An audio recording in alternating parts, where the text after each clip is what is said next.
It's Garrett Biss.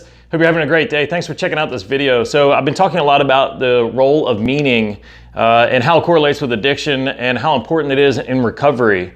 And one of the reasons I'm so passionate about it, or why I bring it up so often, is because meaning is one of the greatest contributing factors to whether or not somebody becomes addicted or somebody relapses if they're in recovery.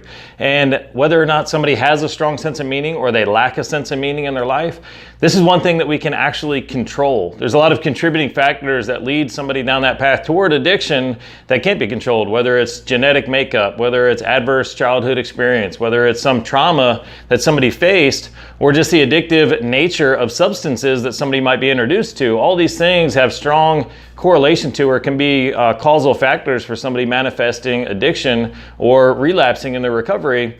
But many of these things can't be controlled. You can't go back and undo adverse childhood experiences. You can't go back and undo a traumatic experience. You can't change your genetic makeup. But meaning can be just as important, if not more important, than many of these other factors.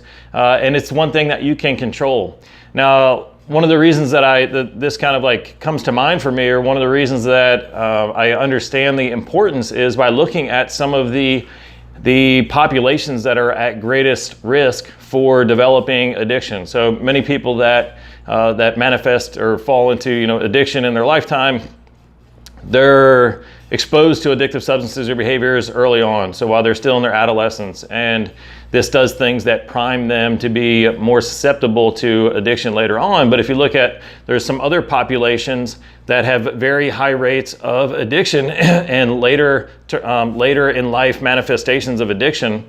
And when I look at them, or when I compare them, what I realize is that the one thing they all have in common is that strong lack of meaning. So there's a lot of articles recently about how high a percentage, or how high the numbers are for women in their 30s, or late 20s, early 30s to 40, and how high a correlation, or how high a percentage of them are developing alcoholism. And what